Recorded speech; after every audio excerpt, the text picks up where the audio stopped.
ফরিদপুরে শিক্ষার্থীদের জন্য হাফ পাস চালুর ঘোষণা দিয়েছে বাস মালিক গ্রুপ। শনিবার দুপুরে জেলা বাস মালিক সমিতি, মিনি বাস মালিক সমিতি ও বৈষম্য বিরোধী ছাত্র আন্দোলনের নেতাদের এক সভায় এই ঘোষণা দেওয়া হয়। সিদ্ধান্ত অনুযায়ী পুরো সপ্তাহে প্রতিদিন সকাল থেকে রাত পর্যন্ত শিক্ষার্থীরা বাসে অর্ধেক ভাড়া দেওয়ার এই সুবিধা পাবে। এজন্য শিক্ষার্থীদের সঙ্গে ছবিযুক্ত বৈধ পরিচয়পত্র থাকতে হবে। সভা শেষে যৌথ বিবৃতিতে বলা হয়, শিক্ষার্থীদের হাফ ভাড়া ও পরিবহন খাতের বিভিন্ন সমস্যা নিয়ে শনিবার নতুন বাস স্ট্যান্ডে সমিতির কার্যালয়ে এই সভা হয়। ফরিদপুর বাস মালিক গ্রুপের সভাপতি কামরুল ইসলাম সিদ্দিকী বলেন, বৈষম্য বিরোধী ছাত্র আন্দোলনের নেতাদের দাবির প্রেক্ষিতে আমরা সিদ্ধান্ত নিয়েছি সপ্তাহের প্রতিদিনই যৌথভাবে শিক্ষার্থীদের বাসের ভাড়া অর্ধেক নেওয়ার।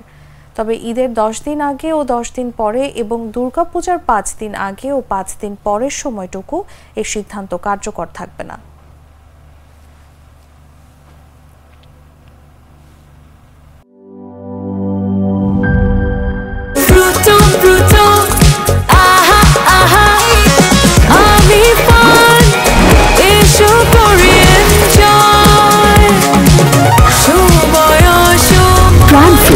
সময় অসময় ফ্রুটোময়।